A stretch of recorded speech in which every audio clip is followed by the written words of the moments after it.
on Revolution Radio. Oh, and you don't need to expect us. We're already here.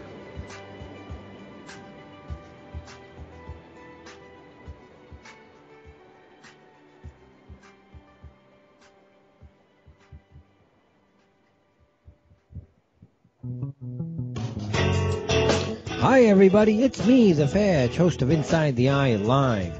Before the Sunday mainstream media political pundit talk shows, there is Inside the Eye Live, where we break down some of the weekly mainstream media talking points before the talking points even get aired. Add in some entertaining stories, weather, cats, intriguing and informative guests, and you get one of the most listened to Saturday morning streaming media political talk shows going today.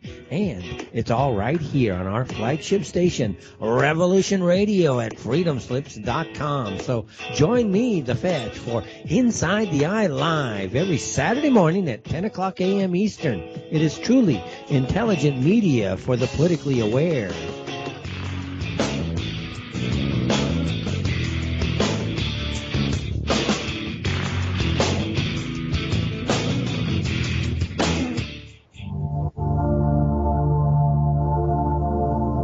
Welcome to Sacred Matrix, a divine paradigm of love and universal consciousness, with your host, Janet Kira Lessin and Dr. Sasha Lessin. Together, we transform the world. And now, here are your hosts, Janet Kira and Dr. Sasha Lessin.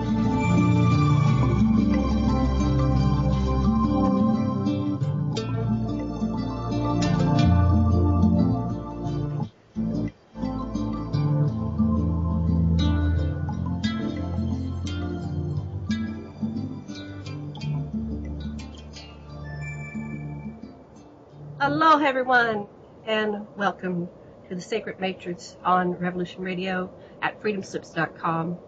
And I'm your host, Janet Kira Lessin, with my co-host, Dr. Sasha Lessin.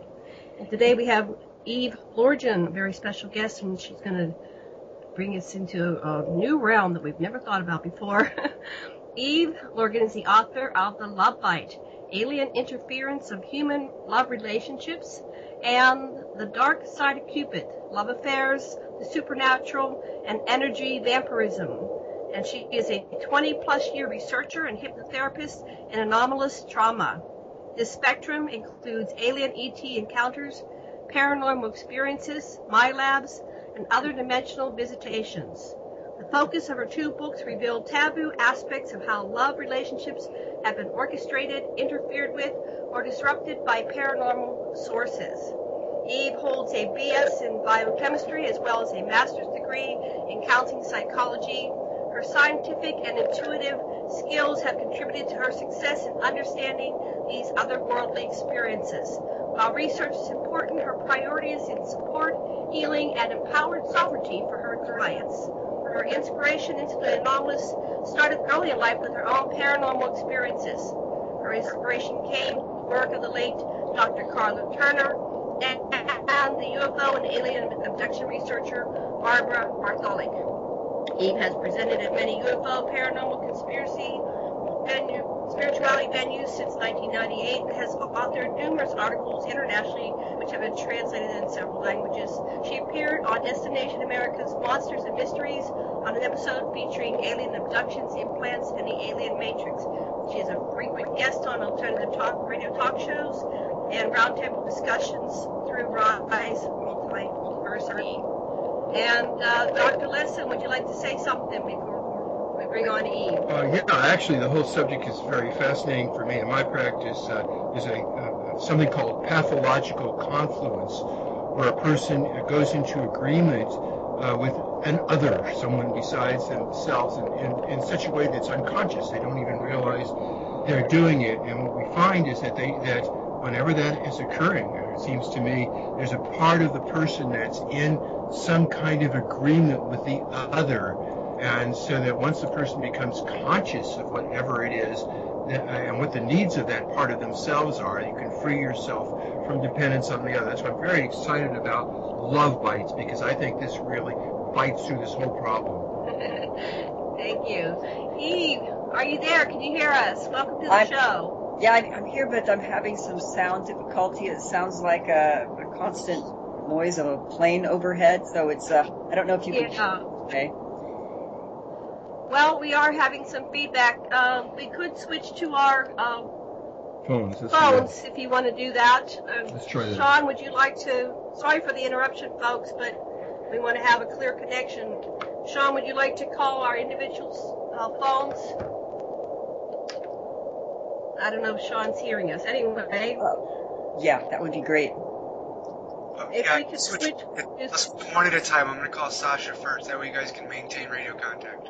Okay, we can keep talking. So, okay. Sasha, your phone is right behind you, and you're going to grab it and get it to the other room. Get the headphones, too. Okay. Just bear with us while we get this set up. Thank you very much, listeners. Okay, so just hold on one moment. We'll get all three of us on board. There we go.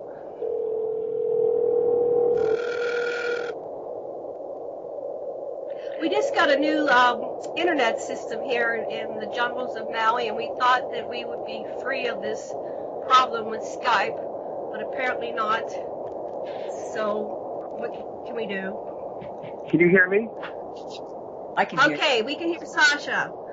Okay, Sean, do you want me to disconnect the Skype so we don't get feedback, and then you'll call me on the landline? Or you'll disconnect me, so I don't want to get feedback.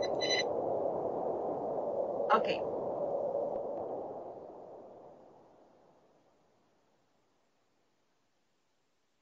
So, are we still here?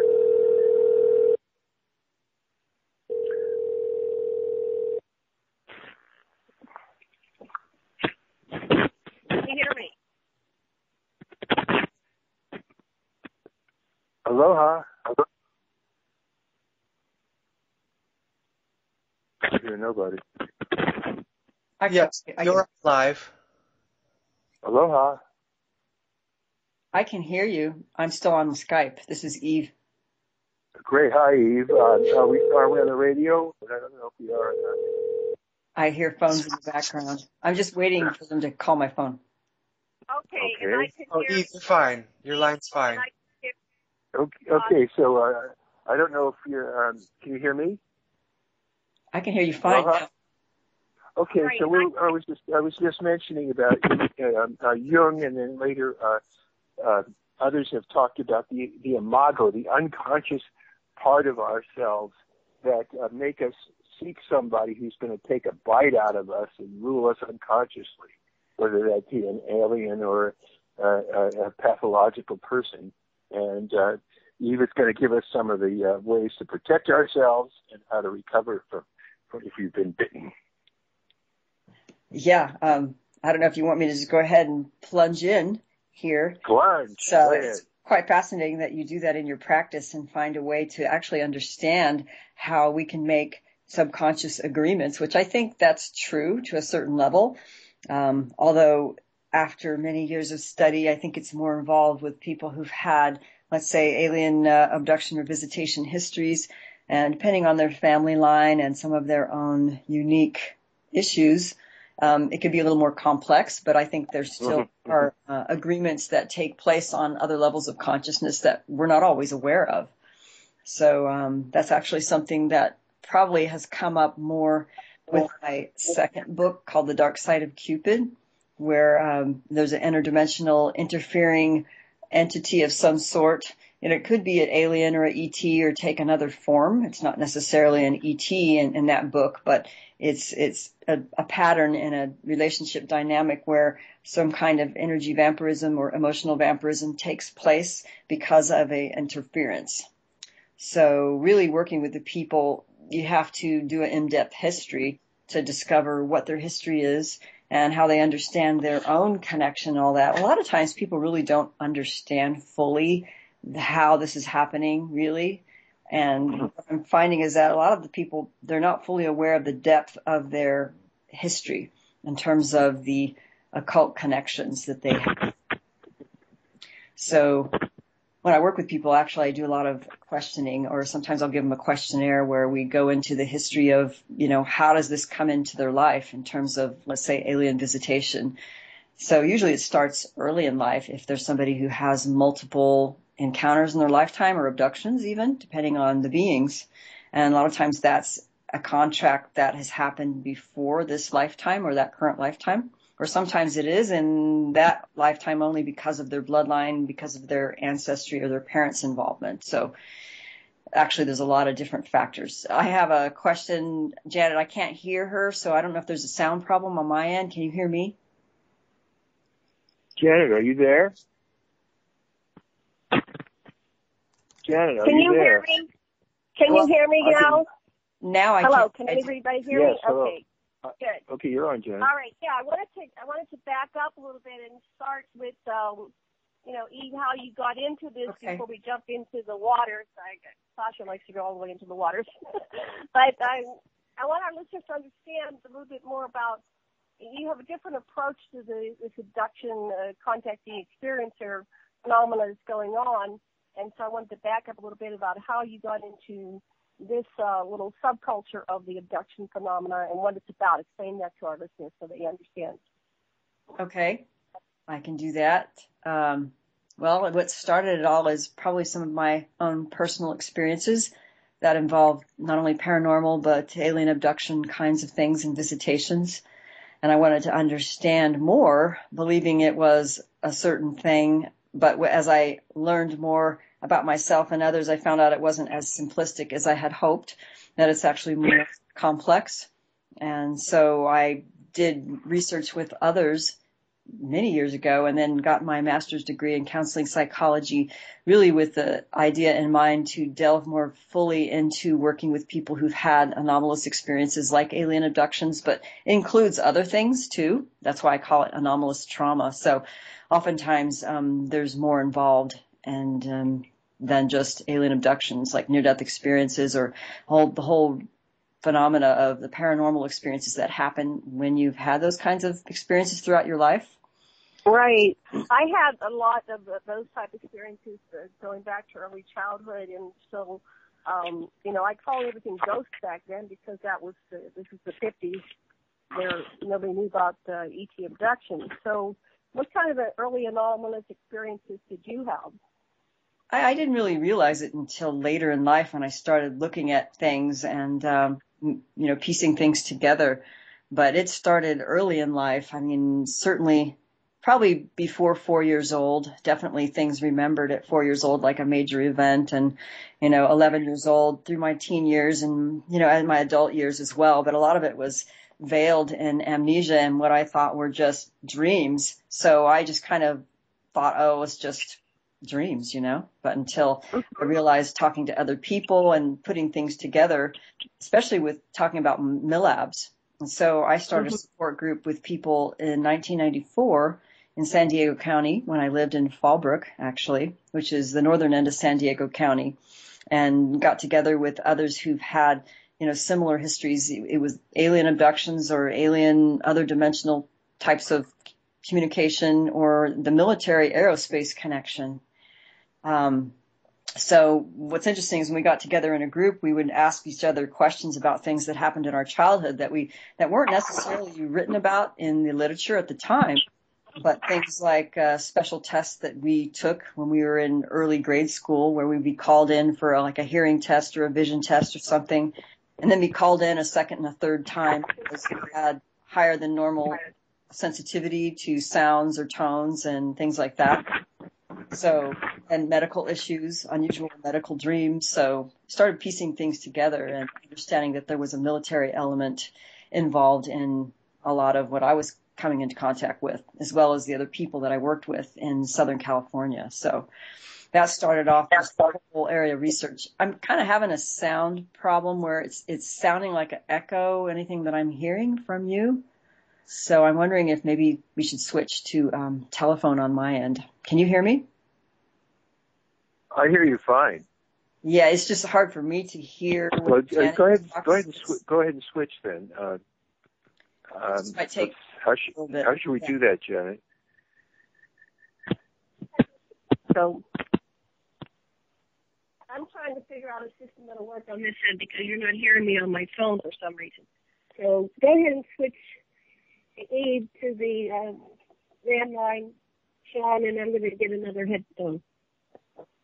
And can you guys hear me? I can hear you, Janet. Okay, you can hear me. Okay. I never know. Can you hear me? Talking about switching, some people would rather fight than switch from their addiction to the biter. Right. Hello. Hello. Hi. Okay. Can you hear us now? A little bit better now. Yeah. I think it might be easier on the phone. Just Skype tends to echo a bit, and it's hard for actually me to hear you when you're asking questions. So I don't want to have to, yell. Right. Excellent. So, okay, so now everybody can hear each other. Sean said that I was coming in and out as well. So, Sean, is the sound any better on your end? Can you hear it? Anyway, go ahead and continue. If everybody can hear everybody. Okay. As long as I'm not doubling up on Skype and you can't hear a double thing, I'm going to go in another room so it doesn't interfere. Oh, yeah. Yeah. Okay. He says my audio is fine. Okay, we were talking about the early experiences and ghosts, and you figured out later, and when you went to, I remember what I was going to say. So the milabs, that came along later in this whole phenomenon. I remember talking to John Mack in the late 1990s, or early 2000s it was, somewhere in there. And I was telling him about is it milabs or milabs? I would say milabs experience. I call it milab, but it could be milab, yeah. Yeah. And military. Military. It's a military experience. And he didn't want to hear it. Really? He was, back then, it was new to everybody. No, he said I'm aware that they were going on. Wait, this is a sentence. I'm aware they're going on, but, he wasn't really wanting to go into that at that time. And there seemed to be a little bit of fear in his voice, but I didn't delve into it. I just said, okay, we won't talk about it then.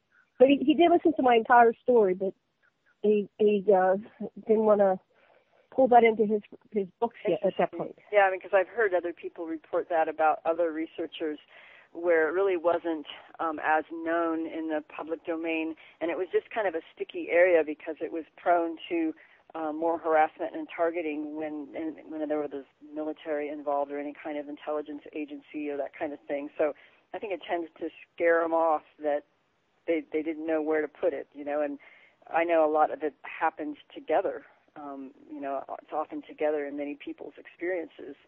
So there's obviously some alien groups working with humans at some level, in some of these secret projects. And so that's what I discovered along the way, although in my early life I didn't really have a sense of that. I wasn't as aware of that until I later met people where we were having, mutually shared dreams, experiences where we can confirm each other's experiences, but it involved a military element. So we realized that, wait a minute, we're all experiencing this. We can confirm each other's experiences because we're all there, but it was as if it was on some kind of astral level, and it wasn't always physical. So we think that some of this might have been what Dr. Carla Turner called the virtual reality technology, which I think they're using, like the humans are using this as well, and it kind of muddies the picture in terms of, is this, military, or is this truly ET, and if it's ET, what group, and it can get pretty, complicated because there's always the memory issue, which can be clouded as well. So luckily, in my early days, I was able to be in contact with Barbara Bartholek on a regular basis, and I learned a lot from her when I was doing my support group, because at the time there were several of us in the group who were going through one of these what we call the love bite. It was one of these love obsession things that would occur that seemed to be some kind of paranormally influenced love connection with somebody else, usually another abductee, but not always. And it was, you'd meet them in a dream, or you'd have this telepathic cue that you're going to meet this person. They'd be showing their image in your dreams, or, when you wake up, or you may have several dreams with them where you have like a true astral connection, where you really like meld energy fields, so that when you meet later in life, it's just this phenomenal deja vu and a connection. So those kinds of things were happening to several people in the group at the same time, and we started piecing together that this was not only, in some cases, they think it was military, but in other cases they said, no, it was aliens that did this. It was the alien greys, or it was the reptilians, or it was another kind of alien that they were being handled by, basically, that were putting them together for some reason. So some people, they would have early childhood bonding several times so that when they met them later in life, it was a very, very powerful connection. They definitely knew this person, and sometimes both people remember. Let me interject something here, slow this down a little bit I like to slow things down a little bit. First of all, my first thought was, with all this mind control and projecting, how do we ever know what's real anyway? So that's one thing, but we'll revisit that a number of times during this show, because I've always wondered, since I am a lifelong contact experiencer, abductee, and I reading through your material, I've had several what you might label love-bite relationships, type of things that were orchestrated. I remember Jean Dixon back in the 60s walking to school one day, and with our little transistor radio, Jean Dixon said that children were being taken on board craft and basically mating, having sex, or being lined up for potential sex. This was back in the 60s. Oh, and, really? Yeah, and then I wondered, was that crazy? We all dismissed it like that crazy, but then, 20, 30, 40 years later, looking at it, it's like, wow, how did she know back then? Wow, I didn't know that. That's pretty amazing. Although I'm sure I think it's been going on a lot longer. I'm not necessarily convinced that this is, let's say, a recent phenomena post-Roswell. I think a lot of this has been going on for many, many years, if not thousands of years on this planet with certain groups, and that certain groups, like human groups, have made, let's say, connections or pacts or whatever you want to call it with certain beings, and then they work with them, and then those people get involved with the military and help donate their intel for military projects. So that's where a lot of the milabs come in, that they're used in military applications, but not all of them are used that way. Sometimes they're used in different capacities. So it really depends on the group, and I guess I'm getting kind of off here, but anyway, so that's how I learned about it. We keep circling back. It's because it's first of all, it triggers everybody, because it's just down to the core of what is reality. What is reality? Yeah. Well, I think it causes a lot of self-doubt in terms of, am I perceiving this correctly? If I have a memory of being, abducted, or some beings coming and taking me in a craft, and how do I trust my memory? So really, you have to just work with yourself to be honest about, whatever comes up, not necessarily what we want to believe. And so a lot of the work that I'm doing now, I know I'm jumping ahead, is working therapeutically with people to clear alien interference and also process the traumas in such a way that they can make a deeper connection with, let's say, their heart/spirit divine aspect. And once we make that connection with a kind of authentic way, without holding on to what we want to believe or what we're afraid of, then we can make a clear connection and therefore a clear awareness of what's happening. But that part of us that exists in the eternal now, like we call it the spirit in some modalities like holographic kinetics, for example, and when we connect with that part, we have to speak to it in a way almost as if you would speak to a child, very simplistically, in past, present, future, all at the same time. So that perception may have something totally different than what we think based on our reality of how we believe in regular life. Like, let's say the causes for something, sometimes our spirit will take us back to, let's say, I want to know why, I had this experience, and then it may take you back to a cause of how this happened in your life, where we call it either a trauma or an agreement of entrapment, where you made an agreement with certain kinds of beings through some kind of circumstance that allowed your spirit to give permission over some way to these beings to interact with you, and they follow you lifetime to lifetime. So that's what we're finding in a lot of cases. But really, this is based on what I call self-discovery of a true, authentic connection with that part of you.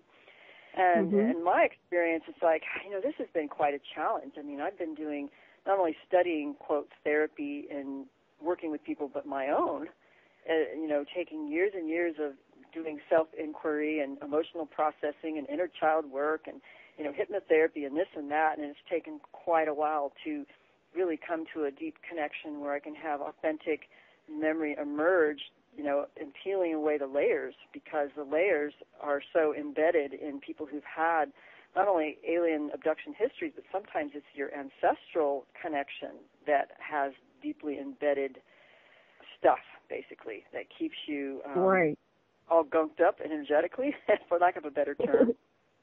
Well, you were saying on another interview, your social or your social primaries that want to conform are actively suppressing parts of you that are threatening to them too. Oh yes, totally. And that's why it's such a challenge. Go ahead. You were saying on an earlier show that now I forgot what it was. Go ahead.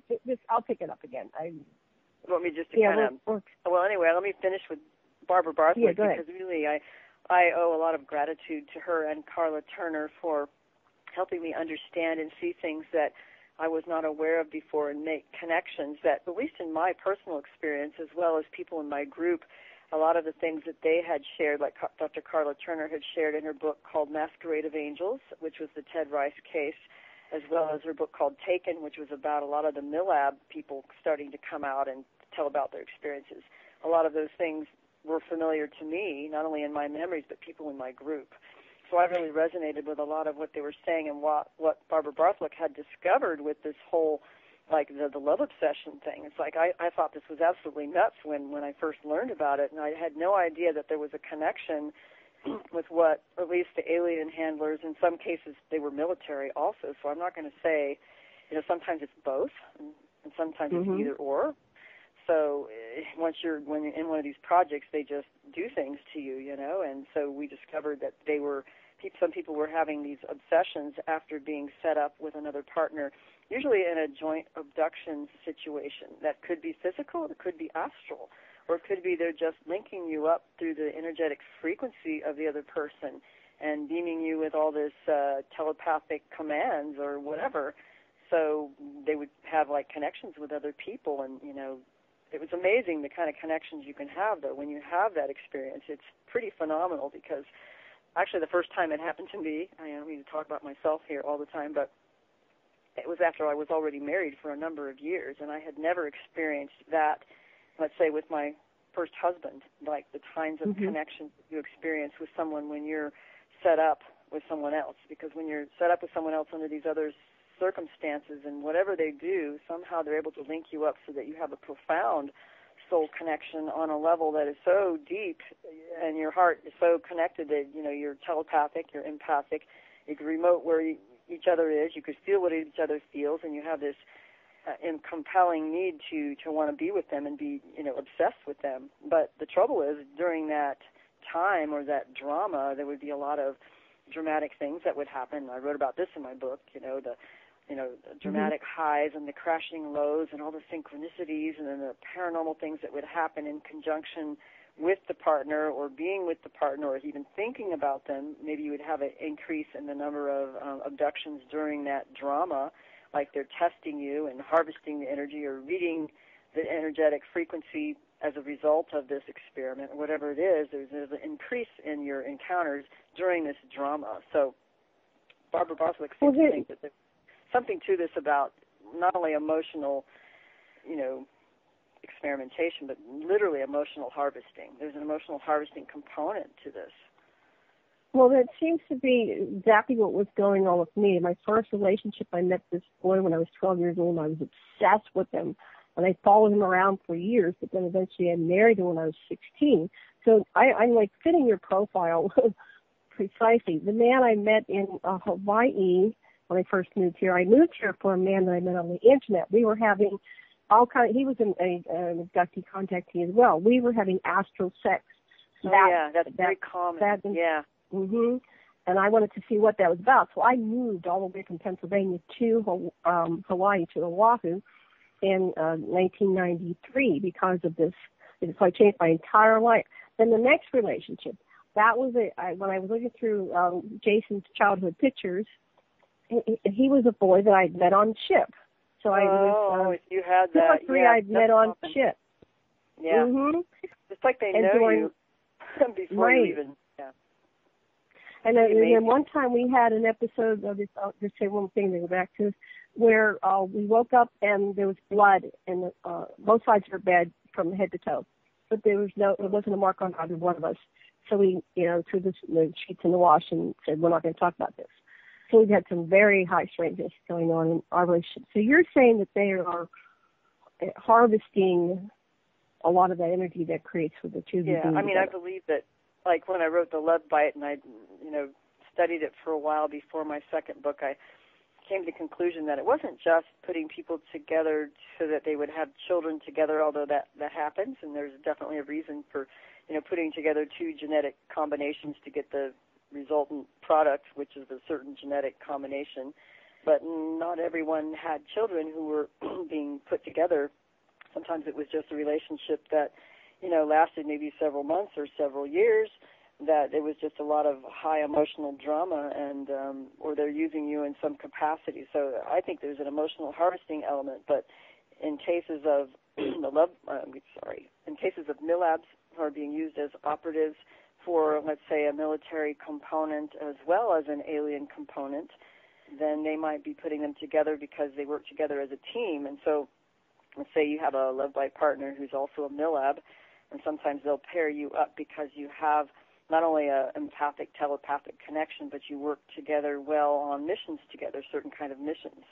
So there can be all kinds of high-level occult operations that take place with two people who are paired together in milabs, for example. So it depends, it could be putting you together with someone because you need to be with that one to carry out whatever project they're working on, and you need to get together with this group. So it's like they're social networking, really, a lot of people that way, like for projects, I think.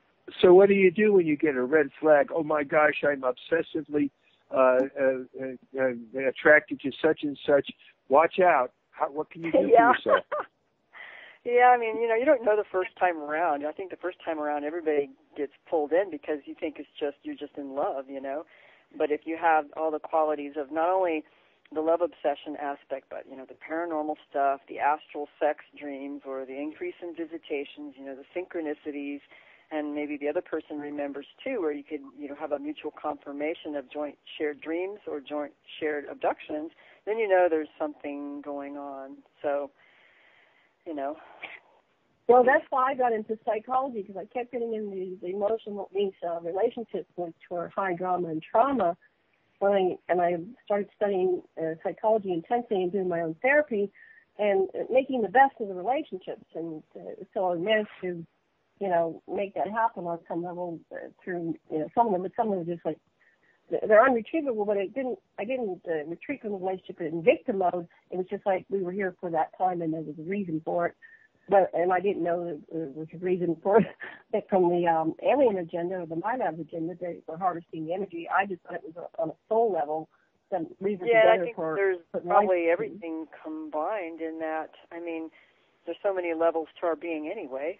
I mean, there could be, like what we discovered is that, say, for the milabs, for example, there was not only something in it for the, quote, the military on the human end, but there was something in it for, let's say, the reptilians who were running the show or actually higher in command. So that, let's say, the reptilian, for example, there's a case in my book where a woman had not only reptilian encounters, but alien greys and also military, usually those, but sometimes others at times. But she would have, let's say, a reptilian come through an interdimensional portal in her bedroom or be taken, it could be either or, and then it would have sex with her, and it would cause a kundalini arousal and quite an amplification of the sex drive and what I call the psychic energy. So when her psychic energy and kundalini was activated, it activated her ability to be very psychic, because that also happens.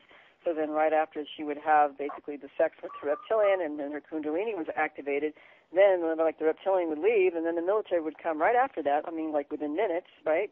And then take her on a remote viewing ops for her to be used in some capacity for a military operation. Once the reptilian basically primed her kundalini and got her energy activated, then they used her. So they were working together.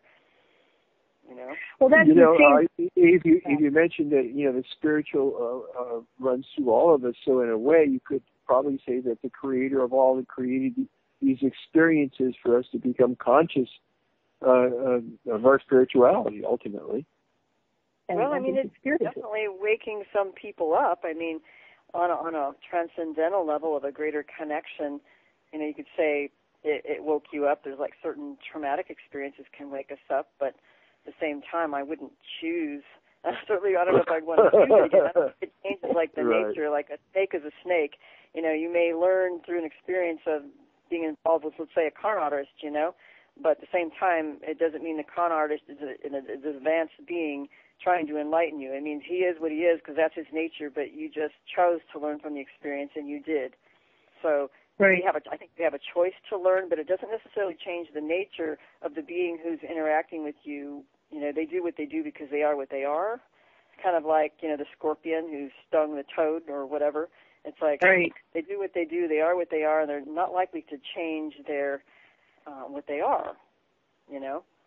So the scorpion isn't part of the great plan. Yeah, I mean, it could be. It depends on our choice to learn, you know. I think if we choose to heal and we choose to be aware and we choose to be humble enough to ask our spirit, okay, what is in this experience that I need to learn? Is there anything that I'm not aware of or that I gave responsibility to cause this to happen in some way? Yeah. Then you just basically make a humble connection with that part of you to offer you the awareness, and then it's usually shown to you. I mean, that's how it worked for me, but I'm not saying that's how it works for everybody. Yeah. Thank you. I mean, that's great. You feel like a complete victim, you know, you're like, I wish this never happened, but in the long run, you have to look back and say, okay, you know, what did I learn from all this? Mm-hmm. That's my choice anyway. Yeah.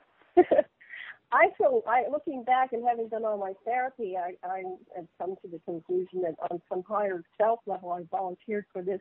Kind of like, you know, when you're sitting at the doorway at the movie theater, and which movie do you want to go participate in? That I chose this one out of all the potentials in the universe, and so I am here in this divine experiment on some level, you know, consciously. I wanted to say something real quick here. I have a couple that is one of those milabs couple that been in the military all their lives, they're retired now, and they were on board ship up in outside of Mars. There's a big master ship that is stationed there, and that's kind of their bases where they go to frequently. What they said with the extraterrestrials that they work with is that some of them have lost the ability to really feel emotions on the level that humans do. So is that part of this whole experiment? Is that perhaps this is almost like an amusement park and extraterrestrials come in here just to feel emotions that they can't feel in their own incarnation? Have you talking about certain alien beings are unable to have empathy or feel emotions? Yeah, they're not able to feel emotions like we do. They've been so, they become much like Spock. They become so logical that their emotions have been bred out of them or repressed. So when they come in and they attach to human beings, they can feel their emotions, and so they might want to experience what's it like to have tantric sex. So then they. You know, I would just like to put out that, you know, the Anunnaki, the extraterrestrials I've been studying, have lots of very intense emotions, but they're for themselves. They're not concerned with other people's emotions. The lack of empathy. They lack empathy. Well, it seems like the reptilians in particular are very passionate in terms of they'll have a lot of rage and sexuality and proudness, and they're good warriors. I mean, those qualities are actually sometimes more human in some ways than some of the other beings who are strictly cold and analytical and don't have those same, you know, abilities or qualities rather. But I think that they, in general, I mean, it seems to me they feed on us and live through us as if there's things that they want to experience, but they have to experience it through us. And that's what I'm finding is that it's as if they attach to us in order to experience some things, you know, like high emotional states or even love or sex, you know. I mean, that's common. You know, they want to experience human sex. You know? Right. Well, it seems like humans, you know, do have a high capacity for emotional experiences and expression. So if you think of it in terms of, you know, like Westworld or or the virtual reality games that they've made movies about, going into the one with Schwarzenegger went to Mars, that this would be a great place to come. It's like Rise on Star Trek. Come here, attach yourself to humans, and you can experience all of these intense emotions. And maybe that's why they want to have war, because that's one of the most intense emotions is what do you feel when you blow somebody up or you're blown up, that type of thing. Yes, yeah. I mean, I think there's something to that, of feeding off the emotions. But, yeah, it's been a long road, going through this, because I think it's uncomfortable, though, to consider that, they're manipulating and setting things up and then blame everything on the aliens, and some people make that argument that, it's a way to dodge responsibility, but not really. It's just observing a finer, I guess, frequency of reality in another dimensional overlay. That there's things that happen that on other levels that we could see that they're actually causes for why things happen sometimes. It's like I think things happen on an energetic level first, and a thought level first, and then it manifests in physical reality. And there's a lot of things that influence us that if you are aware and you open up your awareness, you can actually start seeing these connections. So that's what I see, is that there's basically these connections going on, and not only with the aliens in terms of the ETs were the ones, the window through which we first observed this phenomena, but I really think it's more widespread than just, quote, ETs and aliens. It was just a window in which we observed this phenomena, which is really a lot of manipulation and emotional harvesting and living through us in some way to extend their own life and consciousness. But I think it happens on other levels, like interdimensional beings influencing us in our love relationships, and a kind of mind parasite thing that takes place that affects our behaviors and our emotions to trigger us or to cause us to behave in ways that actually counter the truth of the spirit in us. So that some of the one thing that really got me was how widespread this was in terms of the Montauk project and things like that, when the U.S. government under Allen Dulles had brought in Nazis who had learned how to split minds so they controlled people, and they brought these people in something called Operation Paperclip, and they took thousands and thousands of children, many of whom died in the experiments, and they split them. We have some survivor whistleblowers that have given us the whole story, but this was huge. All the unaccounted children, the milk carton children, many of them were killed, and those that were survived were returned as Manchurian candidates to be couriers or sex slaves or sacrificed in milabs kind of thing. A notch, and you get the milabs. I mean, I remember the first person I interviewed who was one of these Montauk boys was in 1998, actually, and I wrote about him in 1999. It was the Project Superman Andy Perrow story, which I actually retracted and took off the internet because he didn't want his story out there anymore. But that was before they even called themselves, quote, super soldiers, and the Milab thing was known, but they didn't really call themselves that. He just called himself a Montauk boy, and he told me his whole story of, this MK Ultra project, and he did have a German connection where it was he did recognize them as Nazis who were some of his handlers. And, they tortured and traumatized him as well as genetically altered him to have certain abilities and qualities. And he did mention that many children died as a result of this. Like some survived, and the ones who survived were actually the minority in some of these early projects. So, but it all starts from the hidden occult technologies of the bloodline people who are working for these other dimensional beings that have been around for thousands and thousands of years. They just donated their technology to the military scientists who were involved, and then just got more advanced in World War II, and then now it's just, the Milab projects and stuff. But you see that a lot of people who are in these projects have connections with aerospace, or they have occult bloodline family lineages, or, parents who were career military or intelligence. So you start to see a connection with, why are these families and these people chosen in these projects? What is it about these bloodlines, why they're chosen? So that's a great interest to me, because it suggests that there's a type of permission or contractual agreement through some kind of ancestral or genetic or other mode but certainly a lot of people who have, these career aerospace or high-level Freemason occult connections, they're in these projects, So yeah, there's something to it. But the milab people, if I wanted to go on more, is like, I know that many people, their understanding of MK Ultra Project Paperclip might be some of the stories we've heard in the, the Kathy O'Brien and the Arizona Wilder, some of these earlier, definitely Illuminati mind-controlled slave stories that Fritz Springmeier brought out, and Svali. But when you interview a lot of the milabs, you don't always find those histories so clear-cut in their histories. Either that or they don't remember it. But it's not always clear-cut. Right. Wait a minute, Jet. Tell Sean to call me, my call dropped. Oh, what, Jet? I'm offline. Tell him to call me. Oh, okay. Oh, hello. Sean, could you call Janet? Am I still online?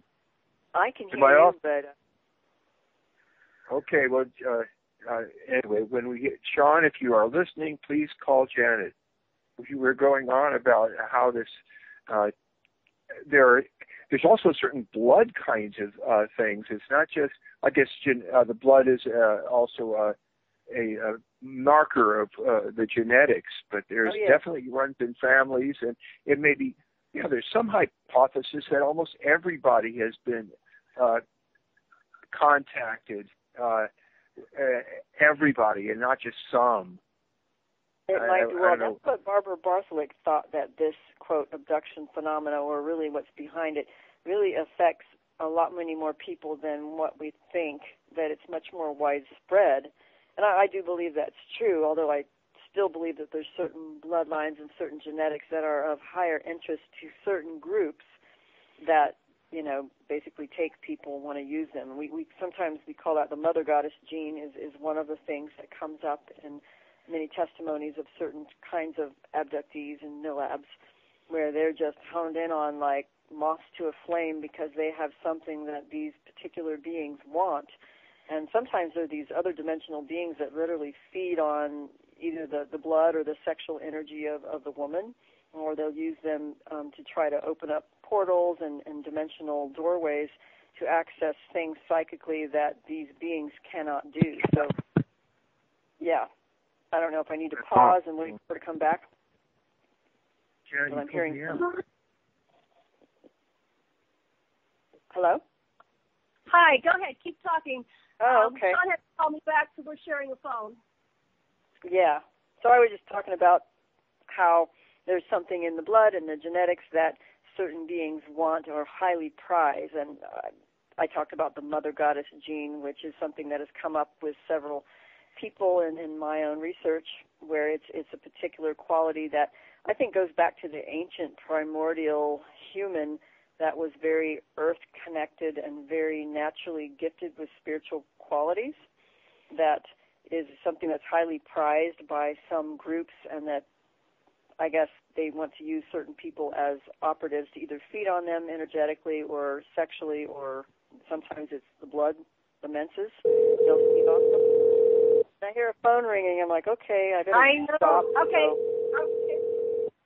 So the people have been shamans in their bloodline, or those are the kind of people that are likely to be singled out, those with inherent psychic advantages. Yes, definitely. Or a lot of indigenous people from, like Native American indigenous or Aboriginal, or some indigenous races have a strain in them that they're very gifted that way because they have a deeper connection with the earth, or they just have something that others don't. But sometimes you can have a whole family, but they only pick one or two of the kids because that one or those two have the gene and the other ones don't. So I think they follow it, and there's different things that they follow, of course. But I think that they do use certain people to try to open up interdimensional doorways that these beings cannot do on their own, so that there's something that humans have that they do not have, that they try to access through us, but they must do it through control and exploitation. So that's the trouble, is, many of these milab people, or even some MK Ultra, like Monarch program people, or even the Montauk boys, they knew they had these amazing superhuman qualities, and that they were doing under mind control and altered personality mode, like phenomenal things that are unbelievable that most humans can't even do. But they couldn't access that on their own. So it was only the handler or the programmer who could access that altered personality, or under certain conditions when they were, quote, abducted or accessed, that these abilities could come out. Yeah. So I think a lot of this it is is quite like, how do you amazing. re-access your power? That fellow that you interviewed about, is that the guy that could jump off these higher and higher and higher that's things? right. They trained him to first jump off like ladders and roofs, and then through parachutes at higher and higher distances under mind control, until he jumped out of a plane without a parachute and landed. And apparently he did break bones, but he also had the ability in alter mode to heal himself by, imagining being in this healing pool.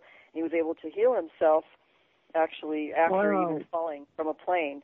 And, of course, this is, something that you couldn't prove, but he claimed to have remembered just a whole number of things that he had done under mind control. And I know that the human mind, there's so many things that we can do at our highest potential, and these beings who traumatize and split, they know how to do this, but they do it by taking away our power and control and splitting the personalities and then telling it a command. And, so if you could integrate, the whole idea was that if you could really integrate and resolve the trauma and, remove the mind control commands and the implants and the occult attached entities, you could actually re-access all those power and abilities, if not more.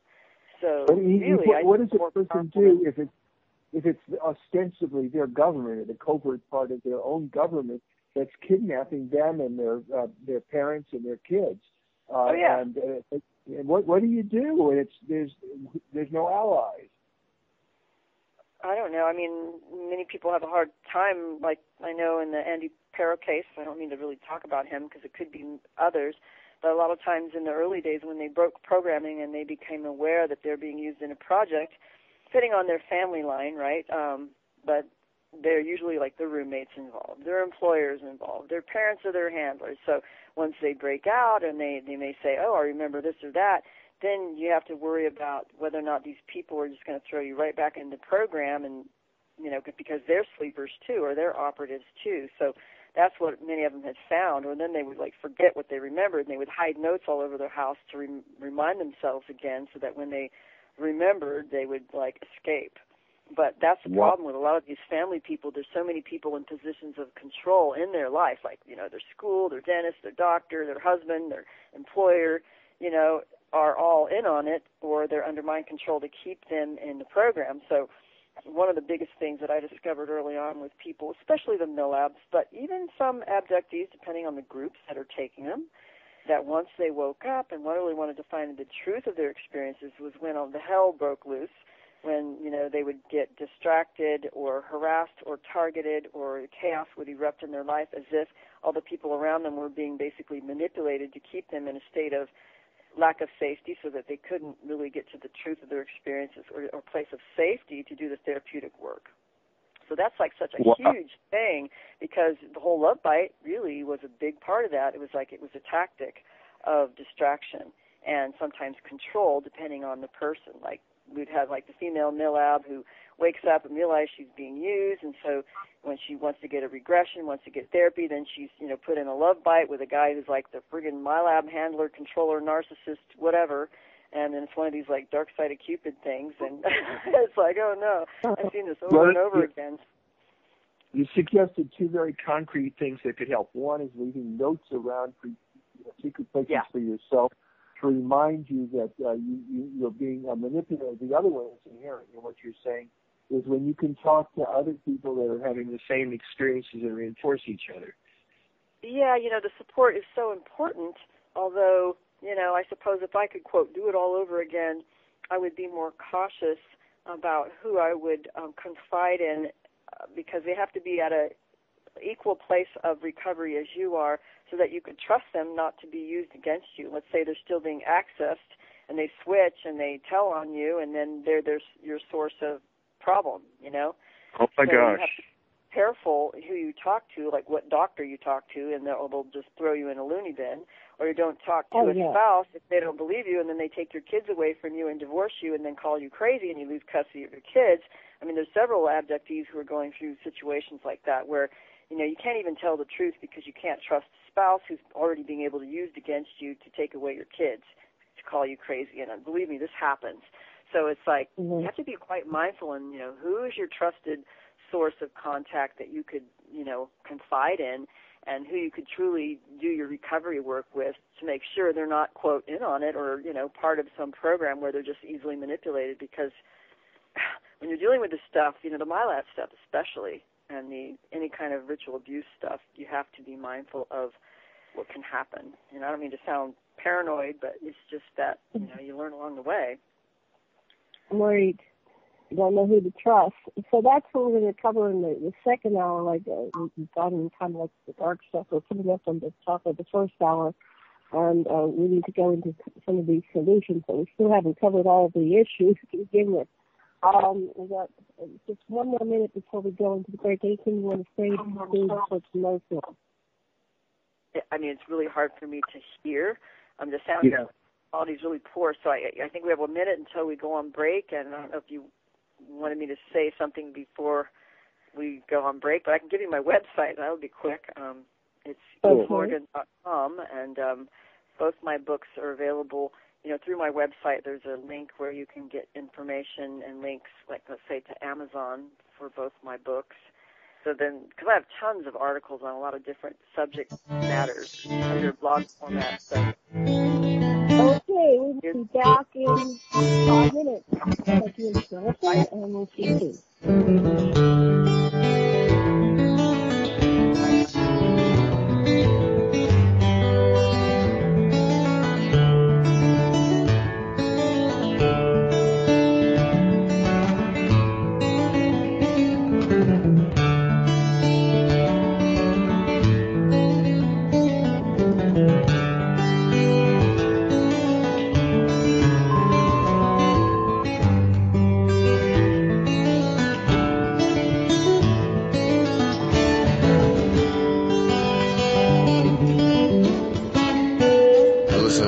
Radio at freedomslips.com, and we'll be right back after this message.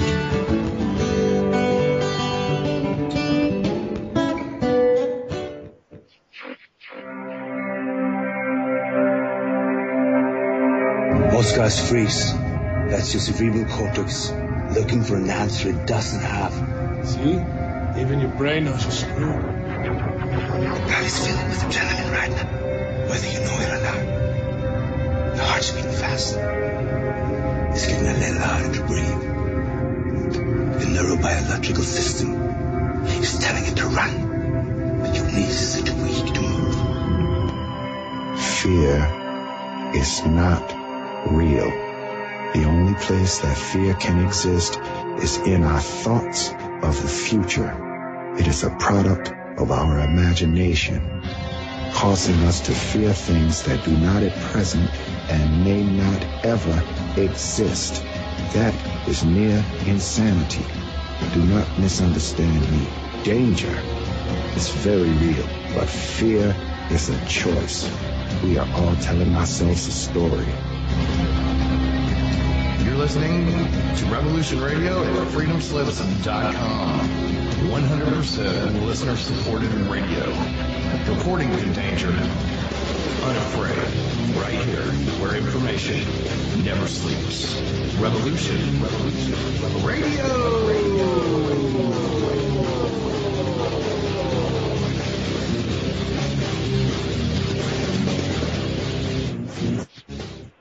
Tune in Tuesdays at 12 noon Eastern on Studio A to hear Tammy Adams share her knowledge of an unknown realm on Talking with Your Angels. Join Tammy as she uncovers hidden secrets about the spiritual world of angels, ghosts, and other entities that have been with us longer than we know. Tammy is a psychic, a teacher, spiritual coach, a leader in her field, and will be sharing her information and stories with you. So join us on Tuesdays at noon on Studio A. With Tammy's guidance, you'll find out who has been watching over you from the other side, and soon you will be talking with your angels. The opinions expressed on this radio station, its programs, and its website by the hosts, guests, and call-in listeners or chatters are solely the opinions of the original source who expressed them. They do not necessarily represent the opinions of Revolution Radio and freedomslips.com, its staff, or affiliates. You're listening to Revolution Radio, freedomslips.com, 100% listener-supported radio, and now we return you to your host.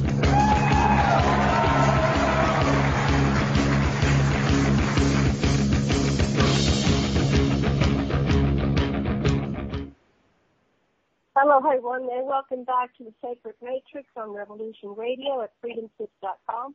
I'm your host, Janet Kira Lesson, with my co-host, Dr. Sasha Lesson, and we're speaking to Eve Lorgen, and we're having a great conversation.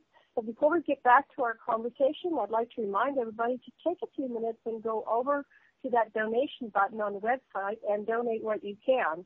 Donate $1, $5, $15, $20, whatever you can donate is greatly appreciated. And we do appreciate your donations, and they help us. They help Revolution Radio, the good folks there, to bring you these shows like ours and the others that are on the schedule, Studio A and B, on Revolution Radio. Dr. Lesson, can you hear me? Can anybody hear me? I can hear you. This is Eve. Okay, Dr. Lesson, are you on mute? Take your phone off mute. Hello? Okay. We're back to you, Eve. I don't know what happened to Dr. Lesson. I hope he's still on board. But we were talking about all kinds of stuff. My question was, you know, we have all this mind control stuff going on and manipulation. Is it possible for someone to wake up in the middle of a dream, so to speak, to find out who they are and discover their soul in the midst of all this cacophony of information that's coming in? Yeah, that's a good question. How to be clear on what's happening, and one of the methods that I used early on, experimented with, was lucid dreaming, and also, let's say, giving myself post-hypnotic suggestions before I went to bed to have, let's say, a dream or insight on something, and it worked to a certain point until, it was a learning experience to find out what was there, and sometimes what you observe in the dream state is programming or the direct interference by the beings who are watching you or handling you.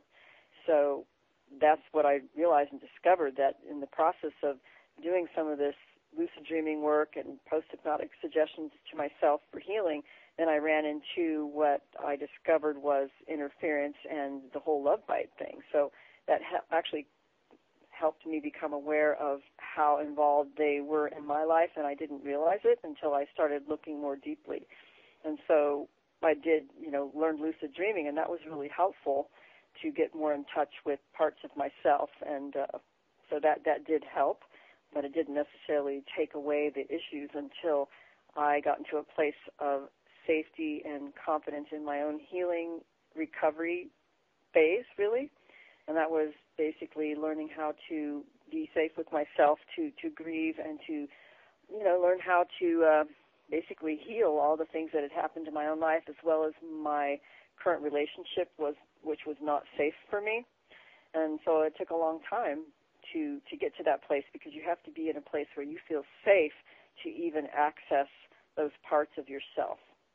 So that's why I talk about my book, like the whole healing strategy is a third of my second book in terms of not only psychological intervention strategies, but paranormal intervention strategies, so that if we really want to heal when we're in one of these like love bite or dark side of Cupid relationships, there's different things that we can do to help ease into the healing process and becoming more and more aware and more safe from all this interference.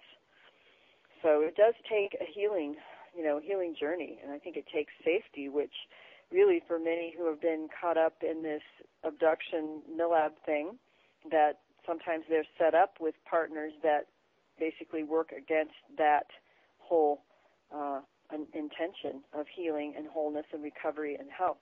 Basically, you'll be paired up with someone who you'll never get your needs met, or they'll be constantly in fights, or you'll never have the safety and the understanding and the respect to be able to go on a healing journey. So this is what I found with people who are more in the milab projects and, let's say, under the negative alien races.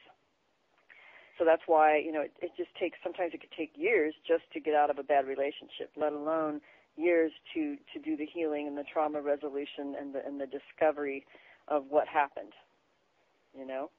So this is actually a lifelong journey for many people. It's not a quick fix. I don't think a single hypnotic regression is a way to basically heal, let alone find out what happened to you if you've had a lifelong series of, abductions, visitations, and that kind of thing. So the drama and trauma keeps you from discovering who you really are on the soul level, but if you can... Oh, yes. Oh, yeah, it keeps you connected. I went into intensive therapy for years, and then I would do hypnosis on the go deeper into the recalled part of the memory. And I actually married my therapist so that I could get through this because there wasn't anybody else I felt safe with. Wow, that's good, though, that you're able to do that. I find that if you're obsessive on another person and you seem hooked in that intense, obsessive way, you can ask yourself, what is it that you overly admire or you can't stand in the other person? Because those things will be the clues, the cues to the parts of you that are attracted to the other person, the parts of you that you haven't come to grips with. And when you come to grips with a part of yourself, whatever it is, you say, part that is obsessed with someone else, what do you really need and how can I provide that for myself instead of getting it from the other person? Yeah. And in my case, I realized a past life connection with someone that I was linked up with. And, once I realized that and some other things, the obsession dropped and there was no more of that need for that other person in that same way. That I realized that later, and I think that one of the reasons for, let's say, interdimensional interference, the more, let's say, blank spots or blind spots we have through unhealed wounds or just unawareness, that's the route in which it can get to us or link in and hook to us, so that the more healing we do on self-discovery and true self-realization, the less likely we're going to be manipulated by some external influence. So certainly healing is a good way for self-empowerment, definitely. Yeah, and the good thing about the past life regressions is it takes you out of the context of the people that are trying to manipulate you in the present and lets you being in another time and place without the same kind of affect and lets you really get into what the scripts are that you're following. Yeah, or patterns that we repeat through old traumas, and that could be realized. That's something that's done in holographic kinetics also, is finding earlier causes, if there are any, that sometimes it's other lifetimes that created a certain pattern that's repeating itself. And once we clear that, it shuts down that pattern from repeating itself. So are they controlling the matrix, both sides of the veil, the part where we're incarnated and the part on the other side where we experience perhaps the Bardo and then the next dimension? A lot of people that do the research, like Dr. Michael Newton and his institute and all those researchers there have discovered that there are certain patterns of where we go after we die.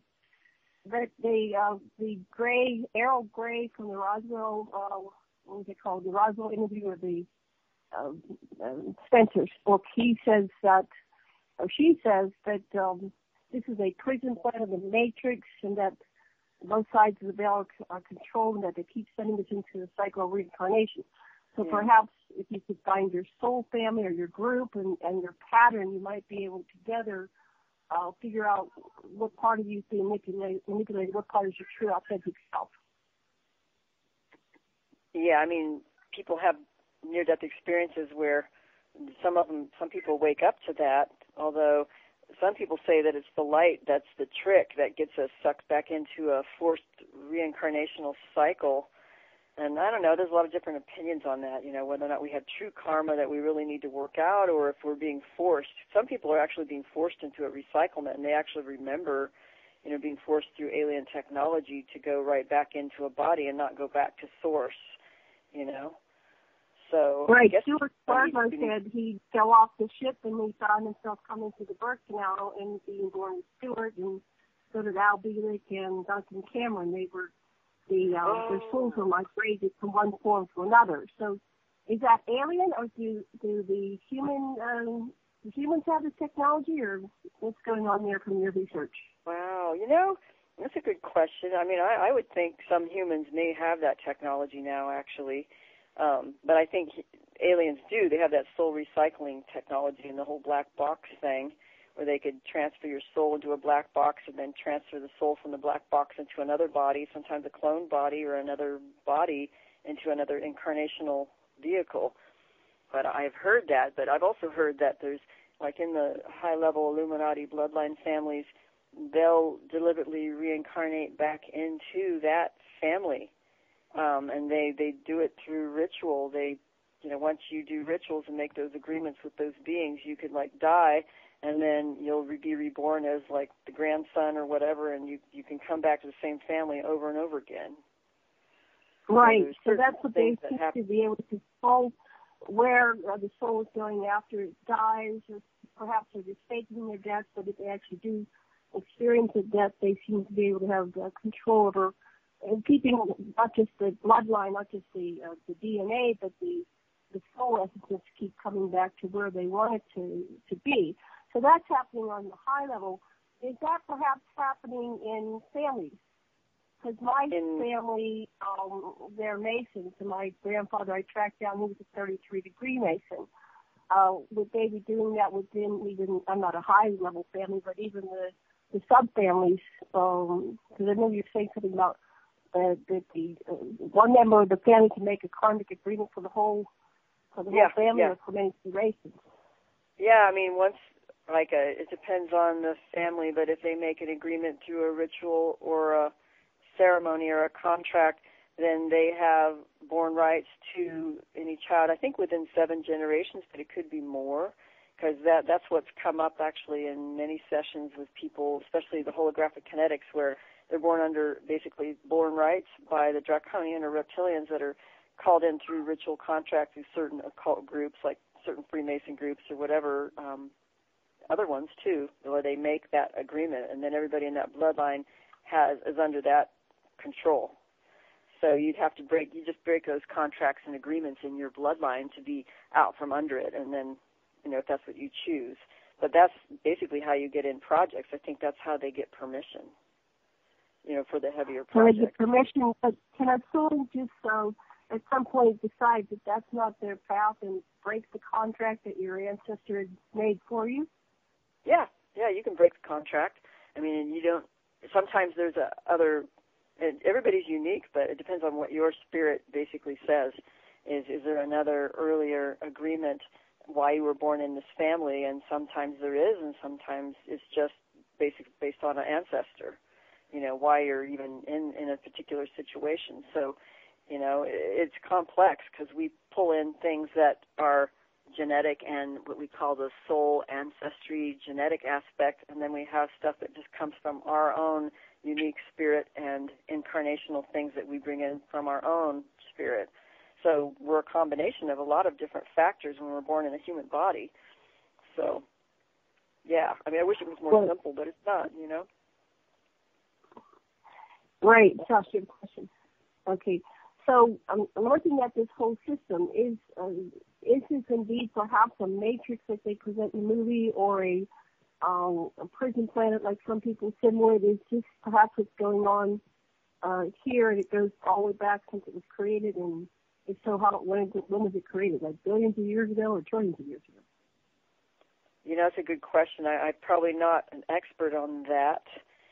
It's just that I know that this is a limited consciousness vehicle we're in unless we integrate our consciousness and remember our origin, which is kind of hard to do while you're in a physical body, but some people do. And one of the things I want to mention, too, is the work of Dr. Corrado Malanga, because he had a very unique understanding of what he called the global picture of alien interferences and what he studied as the alien abduction phenomena by those who were having, let's say, lifelong abductions by the types of beings that he described in his work, which mostly, the Greys, reptilians, mantids, sometimes the orange beings or the Nordics or the six-fingered ones, or he had a different hierarchy of beings, but basically he understood it as a type of parasitism thing that goes on.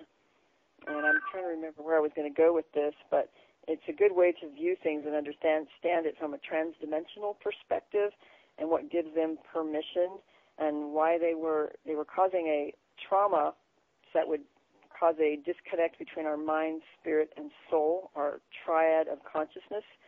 And the whole idea to prevent the interference is to create a reconnection and integration between the mind, spirit, and soul in our body. And once we did that and we sealed off that so that we had a perfect connection and harmony with those parts of our being, then we were less likely to be interfered with and abducted or used as hosts for their parasitic consciousness. So basically, when we're born in a human vehicle, we have that disconnect. We don't really have our full memory of our primordial integrated consciousness. So the whole idea in his liberation techniques is to reintegrate the mind, spirit, and soul by removing what interferences, implants, or parasites are in there that the aliens deliberately do, and then they can't get you anymore. So that was the basis of his work, which I think is pretty right on, although it's not as easy as it sounds in a particular single session. That I think that people need to do more.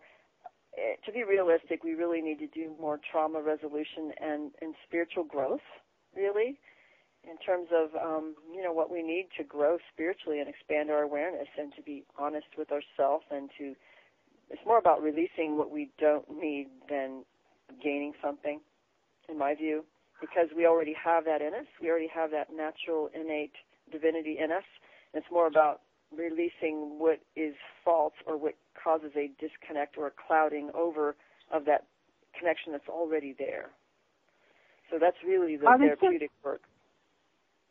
Therapeutic work, yeah. We've done most of our reprogramming through deep intensive therapies and different psychotechnologies, and we've worked with thousands of people, and it seems to be very effective.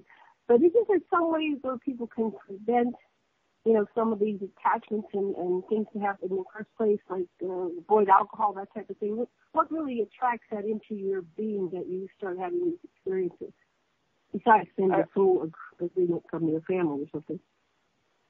I'm not sure. I can't hear very well. Okay. I'm asking, what I was reading is that when people, take certain types of drugs or alcohol or, they're opening themselves psychically for other entities and attachments.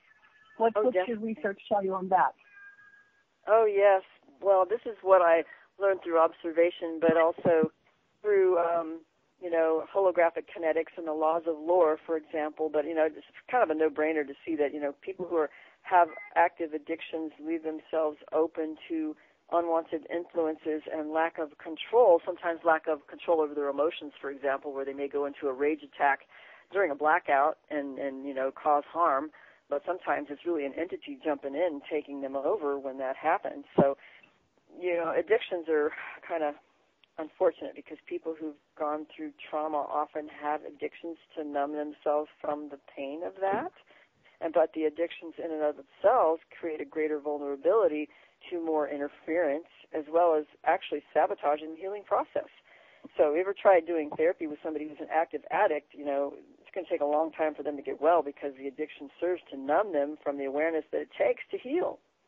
A lot of people don't get that, but, certainly the addictions can cause a vulnerability to interdimensional interference in a big way. Yeah. Especially what I find that's really useful for people with addictions is to talk to the part of themselves to use behaviors or substances to alleviate their anxiety and ask them when that came into their life and how it served them, and then see if there's some other way of the need that's being served, like not to get harmed or to get minimal love or something like that. So there's some way that they could find some other substance or behavior other than the one that's deleterious. Or find a way to get those needs met in a healthy way instead of the addiction. Yeah, which you could, like this story in Glasser's Positive Addiction, is this fellow broke all his terrible addictions by running every day and saying the Lord's Prayer. And Glasser asked, did you like doing it? He said, no, I hate it, but it's a lot better than being an alcoholic. Oh, yeah, okay. Yeah, I mean, it's really about being able to be present with the feelings that they're numbing, or finding a way to get their needs met in a healthy way so they can have healthy coping. And, you know, one of the things about, let's say, people who've had the ET encounters, the alien abductions, milabs, they never really had the support. A lot of them didn't have the support they really needed to not only share and to be aware, but to recover. I mean, a lot of them just didn't have that. If they tried to talk about their experiences, they call them crazy, and that would just exacerbate the trauma and the problem and the disempowerment. So really, we have to be there for each other so that we can provide the needs and the compassion that is being denied based on the corruption of society and the belief systems we hold that really deny our human needs. You know, I mean, we need to have that empathic support and connection and understanding so that we don't have to hide and live a double life. You know. And I think you make sense. Have that. Yeah, we wouldn't have half these people on drugs and alcohol and being all stressed out. I mean, it's an inhumane world. I mean, the way it's run, it's like people shouldn't have to. I don't think they should have to work so hard as they do and struggle and to, you know, live in the closet because they can't tell the truth about what's really going on at home, or, you know, I mean. Yeah. So it's basically the therapeutic process is reparenting and giving a person the resources to then become their own parent. Yes, absolutely. And that's what I hope to, you know, encourage people to do. And I'm thinking a lot of people looking for a quick fix of very complex issues, and really it's not a quick fix. It's a long-term learning process, a releasing or healing process, and sometimes it's a grieving process that needs to take place. So, you know, it's just that in our society, people frown upon therapy thinking, oh, well, there's something wrong with them because they're going to a shrink, you know, or they try to have a shame-based belief system of something that is actually good that could cause greater good for everyone. I mean, even being heart-centered is certainly more powerful than someone who stays in their head all the time. And in fact, I was listening to an interview by, I guess it was a Norwegian researcher who had found out that, I don't know if I could recount and paraphrase, but basically there's a lot of this nanotechnology and transhumanism technology is geared towards manipulating our mental environment so that we're more easily manipulated through the brain mental conceptual level, and that part of us is more easily manipulated through mind control. But if we are very strong in our heart center and our spirit center, we're less able to be manipulated by mind control that way, so that we really need to develop the emotional intelligence, as well as basically we need to love and care for one another, plain and simple. You know, if we did that, we wouldn't have half the problems that we have now, because people would be like, to be so strong in their core, they wouldn't be as easily manipulated. I wanted to look at two different things. One was the role of sexuality and the mind control, and we were talking about the strip club and the pole dancers. In one interview, do you want to go into that a little bit? Oh, gosh. That was amazing. That the woman that I interviewed, well, she's an extraordinary human being. She's one of these kinds of people that sometimes I think the reason why they're taken by certain groups is because they have this extraordinary ability. I think they have like the mother goddess gene, whatever you want to call it. But they're very extraordinary people in and of themselves because they're very, very aware. And maybe that's one reason why they're taken, or oftentimes it's the reason why they're set up with, let's say, I'll call it a Dark Side of Cupid narcissistic hosted partner that basically throws them off and disempowers them for years until they basically wake up and basically start using their power and their awareness. So she was able to observe this clairvoyantly, all the things that were happening and the change with her husband at the time over years from attending strip clubs and being basically addicted to that environment and those kinds of sexual connections, and got linked up with not only Reptilian that was hosting his field, but it was the technology itself that was linked in with some of these organizations and architectural structures. It was linked in with the UFOs and the reptilian technology to cord into people so that they were more easily basically taken over. And so it's a combination of technology and spiritual energetic, I don't know, we call it possession, for lack of a better term, in that case of her husband. But I've had other cases report similar things, and even absolutely observing these technologies from UFOs, like people could see it clairvoyantly, some things like reptilian craft in particular.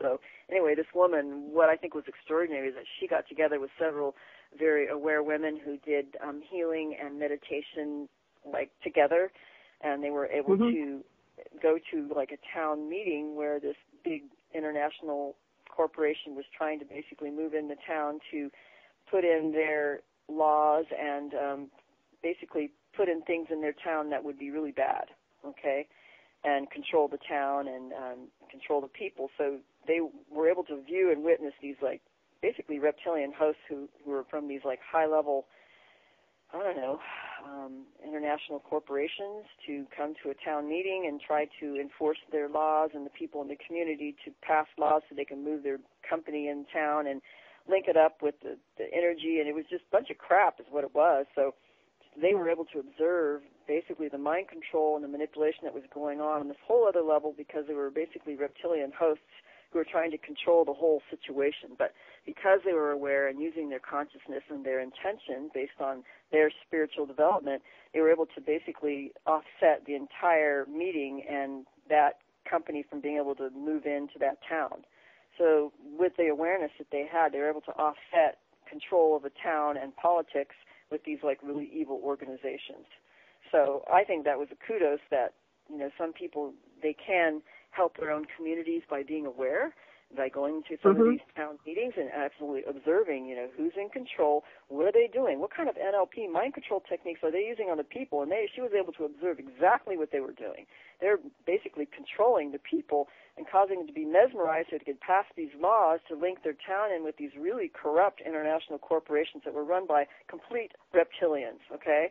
So this is what they saw clairvoyantly, and because they had these abilities to not only perceive but to employ their intentions, and so they were able to offset this in this particular town. So I think we all have that kind of power if we employ that and become actively involved. And, you know, sometimes you just have to say no, like, you know, go to a town meeting and you basically say no, or you ask questions and you start observing, you know, what kind of mind control techniques are they using here? You know, and you could start seeing it if you know what to look for, like in television and in movies and in music. I mean, that's a no-brainer. I mean, people know that already, but, you know, we have to be aware that these things do happen. So that's why it's good to expand our spiritual awareness and to start seeing between the lines of how these things happen, because they do happen. Well, we have a strong spiritual community here, and we've been standing up against Monsanto, and Monsanto's been pouring millions of dollars into their ad campaigns to allow the GMO-modified foods, and we actually, you know, defied all the odds here in Maui by this type of effort and you know, voted them down. But they are relentless. Of course, they still have millions of dollars in it. They're contesting all the legislation that we passed, so it's still not over. It's still, yeah, you can do things like that. Well, and inherent in this is public education about manipulative techniques and having people spot them who are educated enough, point them out to the general public, which may not be aware of them. Yeah, it's amazing the kinds of hypnosis and manipulation that's being done, because really, when we look about let's say black magic and interdimensional interference or manipulation, a lot of it is about sleight of hand, deception, and agreements of entrapment that we make by our lack of awareness or by our silence. We are agree to enter their game of manipulation and control. So we have to understand how they do this so that we basically say no and we don't be silent and we, you know, don't allow ourselves to be agreeing unconsciously even. So, I like to read this sexuality. So what I was understanding, there was something about being into the strip bar. Is it because the sexual energy was kind of lusty and not loving or not romantic? What was opening up people to this? What was the anchor for the person to get the attachment opposed to someone else or whatever? Let's see.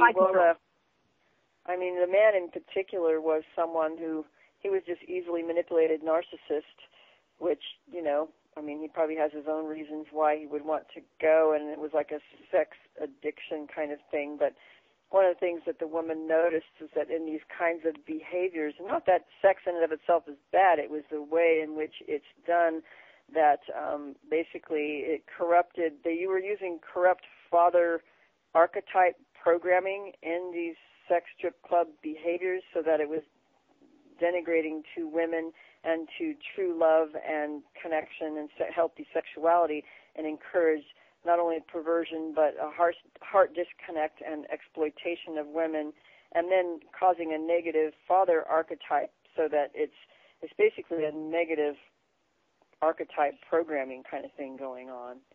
In that particular, what she observed is that there was like an archetypal programming that was being embedded in people, and that one of the things that this person was working on was rectification of the negative archetype programming that takes place even in architecture and even in basically sexuality and relationships, trying to rectify the corruption that's taken place, because there's a lot of corruption in, you know, I mean, these kinds of behaviors like porn, and it's a corruption.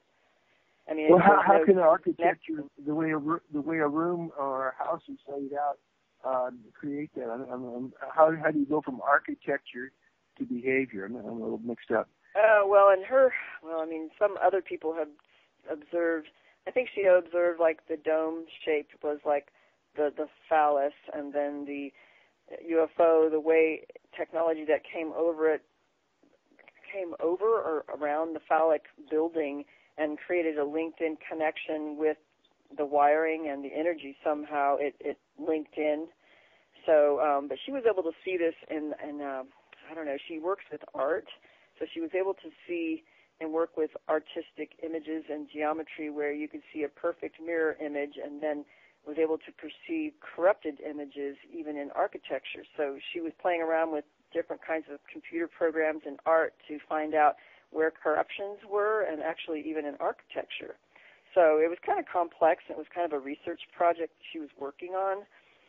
So I can't really elaborate because it's not my skill, but she did notice that, and there was others that I know who've noticed these same kinds of weird funnel kind of interdimensional energy structures that go over buildings, and then when there's a UFO nearby, and then that funnel-shaped thing creates a field over that particular building to manipulate everybody in that building with the technology that's linked up to the ship, so to speak. So, yeah, it's really weird. So certain buildings were being targeted, like the strip clubs, and we said banks. Yes, and banks, strip clubs, or even homes of individuals or buildings, you know. I mean, I remember being at a conference when I was in Colorado many years ago for a conference, and when we were at the conference, we were beamed the entire time with some kind of technology that gave us severe headaches. But I knew that, you know, we were being beamed with something at that time. And I think that happens in a lot of conferences. It depends on what information is shared. Sometimes there's, you know, technologies that are targeting people so that they just get really ill, or they can't talk, or they stutter on stage, or they have strokes or whatever, you know. At the IUFO Congress in February, a bunch of people got laryngitis and severe cold flu type thing that lasted for 2 or 3 weeks. I even had one person, they're still dealing with the symptoms from this big conference that we were at in February. So they definitely are probably targeting, I don't know, can't prove it, but it seems beyond coincidence. Yeah, it happens at like conferences where they discuss or expose things. I think people notice things like that, like the whole targeted individual thing, which is a really uncomfortable subject because it's hard to help people like that. The military evidently has HAARP that they can focus specifically wavelengths on specific target individuals. They could kill people. They can just cloud them and make them crazy, or they can activate some of their latent subcells. Yeah, there's that, unfortunately. There's a lot that we don't even understand. I'm sure that's out there that would be, you know, quite frightening. I don't like to disempower people. I like to, you know, empower people to connect with their highest essence and to clear their traumas and to, get more and more aware so that if things happen, basically you're able to steer around it because you see it before it happens, or you have the awareness of knowing what to do by being so connected with your spirit, so to speak, that you can bypass how something can get at you, which is really what I'm learning in holographic kinetics and the laws of lore. Is learning about how to bypass agreements of entrapments and certain kinds of connections that will allow you to get into someone's game to be manipulated or harassed or targeted. So that's a learning process in and of itself, because a lot of what I learned about, let's say, the love bite and the dark side of Cupid was that sometimes when you're in a relationship with a particular type of person, let's say, that has a heavy attachment, or let's say they're a reptilian host in the more dramatic cases, that will get you in their game to be manipulated by having a relationship with someone who has that in their field. So learning how to circumnavigate all of that is learning how they play this game on all these different levels, which may not be what we think in the physical reality, but I think there's another reality of how things work in this holographic universe, so to speak, that if we can understand the laws, which I think we've been denied through a lot of the corruption of history and religion and spirituality, once we learn that, we come to our own sense of empowerment, we'll be able to bypass a lot more of that. Maybe not every single bit of it, but we'll be able to get around it,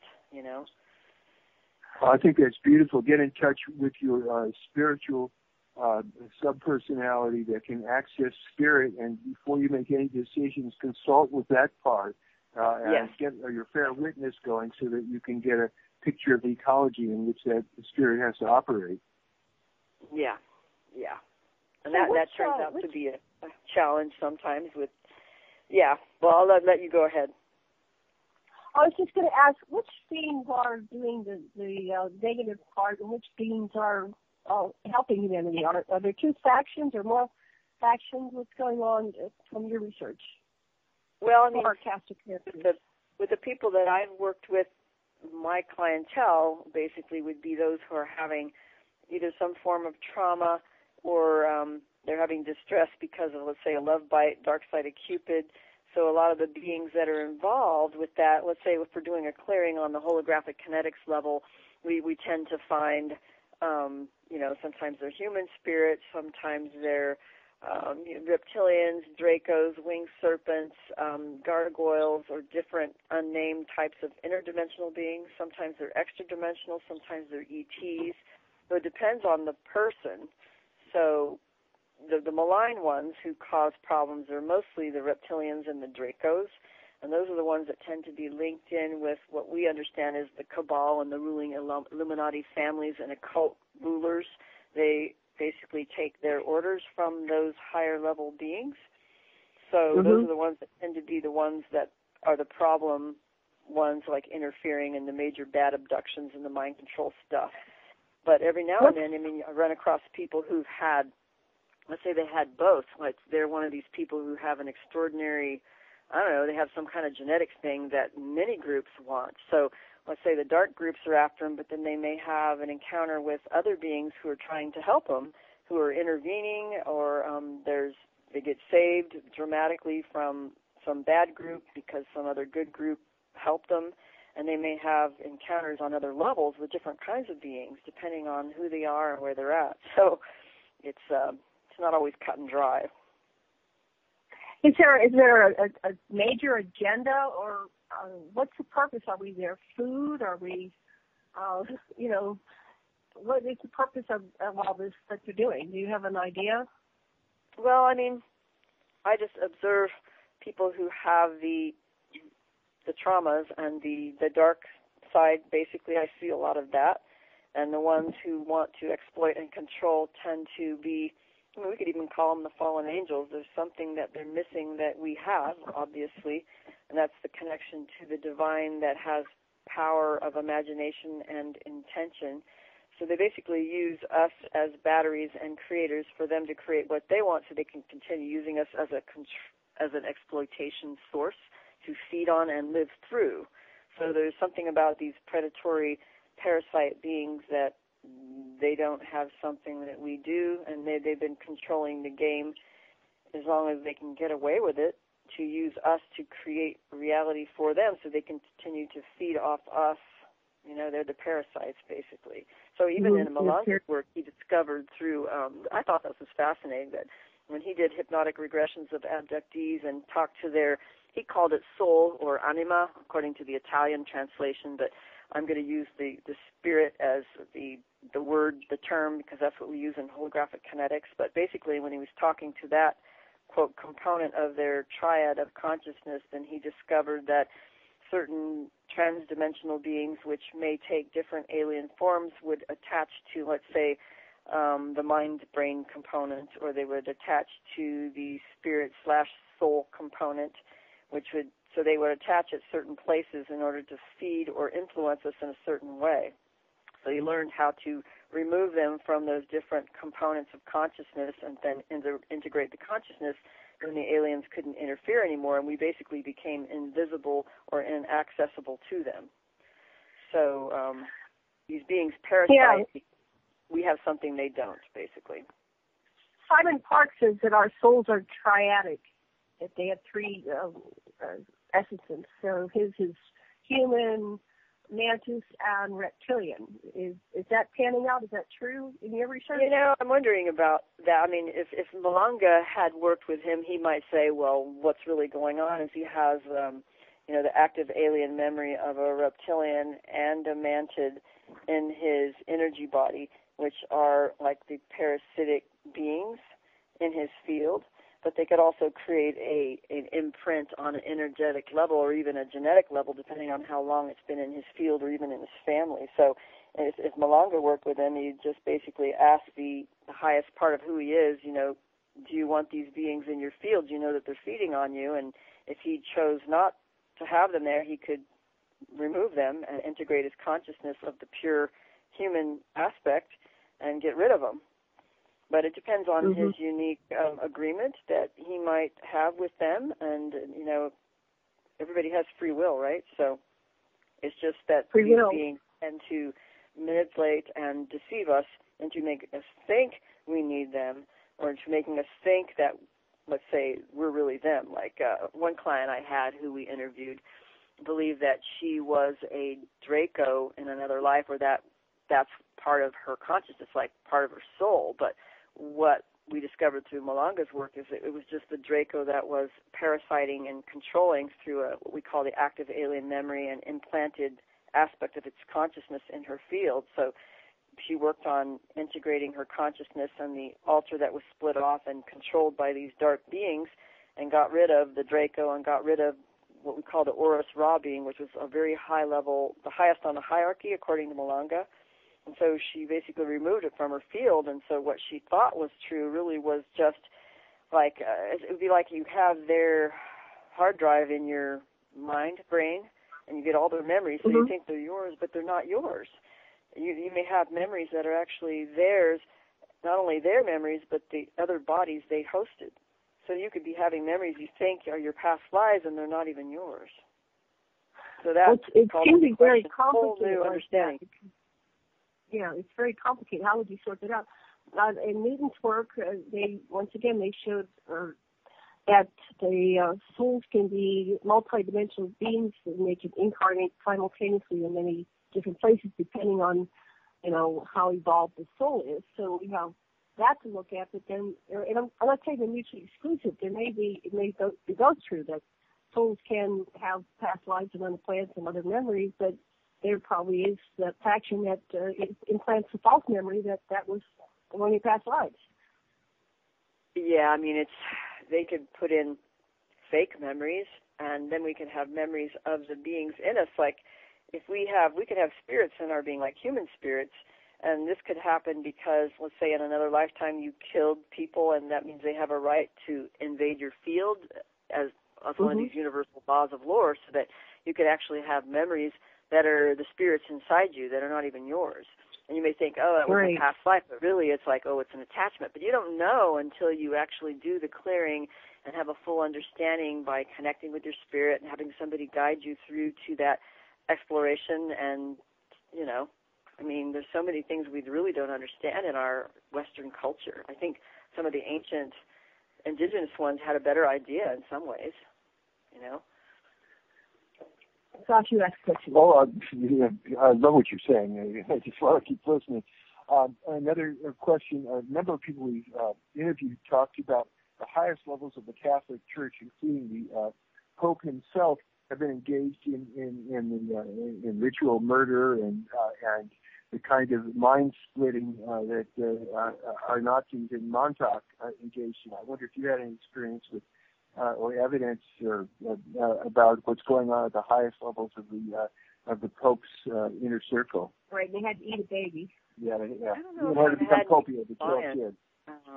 I don't know. I can't say from personal experience, although I certainly suspect corruption at the highest levels because that's just how it works in this world. And, you know, by their behavior, you shall know them, right? I mean, if they're molesting kids, there's obviously something wrong. But I'm trying to remember what somebody told me. I'd have to review. I'm trying to remember now. I can't say off bat, really. I don't want to say anything about the Pope or anything because that's what other people say. It's not through my personal experience. But, you know, many have been abused by... What is the role of religion? Is the role of religion a manipulation? What do you discover about the role of religion in this whole... Oh, well, religion has used by the higher level ones who exploit and control us so that we give our power away and believe in gods outside ourselves that we have to have it as an intermediary in order to be whole. And then what happens is when we give our vows, for example, or we give our lives over to this or that, or go under a particular guru, you're giving away your permission, and then you're linking up with everything that's in their field, and you're giving, you know, basically permission to be under the authority of these other beings that are playing God. So that gets you in their game, and then they manipulate you. So that's what's happening, I think, even with when you take vows, like with the church. It puts you in their game where you're being manipulated by these high-level beings that have, you know, basically taken over and corrupted and exploited the whole thing. So you have to be real careful, like what gurus you're under, because, you know, I get a lot of reports from people who've had ex-boyfriends or ex-this or that with a connection with a guru or a teacher, you know, that's a high-level person. Sometimes it's a very famous person, and then they were one of these, like, Dark Side of Cupid reptilian hosts who was like a psychopath kind of thing where they basically were using black magic on them and, you know, pretending to be this wonderful guru, and they're just basically run by these other interdimensional beings. So, you know, I think it's confidential, let's put it that way. Right. Well, who was then the ultimate gurus? Jesus, Buddha, you know, Muhammad? Were they all these teachers that we've had through time? So this goes back to the beginning of time. Which spiritual leaders were the real deal, and which were just part of a mass manipulation of humanity? What do you think about that? Question. Yeah, I mean, I think most religions have been co-opted and corrupted at some point. Although I don't think every single person of a religion is corrupted, you know. But right. there's a guy named Truman Cash, and he had ebook called The Eye of Ra. I think that's what he called it, The Eye of Ra. And he remembered many experiences where he did memory retrieval techniques that they weren't hypnotic regressions, but he used other methods which were helpful in finding out about, because he had alien abductions throughout his life. So he not only discovered that, but he discovered other lifetimes where he was also taken by what he called these serpent staff Pleiadian beings that were these humans that flew around in these UFOs called, I guess they called them the Eye of Ra. The Eye of Ra was like these UFOs, and so he remembered all these past lives where he was taken and basically given orders by these beings that they thought were gods at the time, and they would give them rituals to perform with their people and over their people to make obeisance to these gods, and then they would give them, you know, perks for it and power for it, and then they would follow in lifetime after lifetime. So he discovered that, you know, all these different lifetimes, you know, he was in some kind of cult or group where he was taking orders from these supposed gods, but they were the same beings who were involved in his abductions. They just took different forms. But he called them serpent staff Pleiadians, and they took a human form in his particular memories. But if you read his book, basically you'll see the pattern of how they chose this particular person to be emissary of this particular god and getting messages and getting, rituals to perform, and then there were just these false gods basically using them. And they would create cult-like religions in every life that he served until he woke up and said, I don't want to do this anymore. So that was an interesting pattern because he saw it. So he can say no. He can wake up and say no. I don't want to. He basically said, no, this is a con job. I ain't do this shit anymore. Well, that's a bad deal. Billy Meyer, in a way, he was contacted many lifetime after lifetimes, and given this whole story. And I like Billy Meyer, but there's a resonance. It's kind of similar. The person that's contacted many lifetimes, and then we have the multi-generational contact that goes on. And he said something about bloodlines. I think we talked about, is there like a certain types of people, certain races or colors or creeds or DNA or blood types?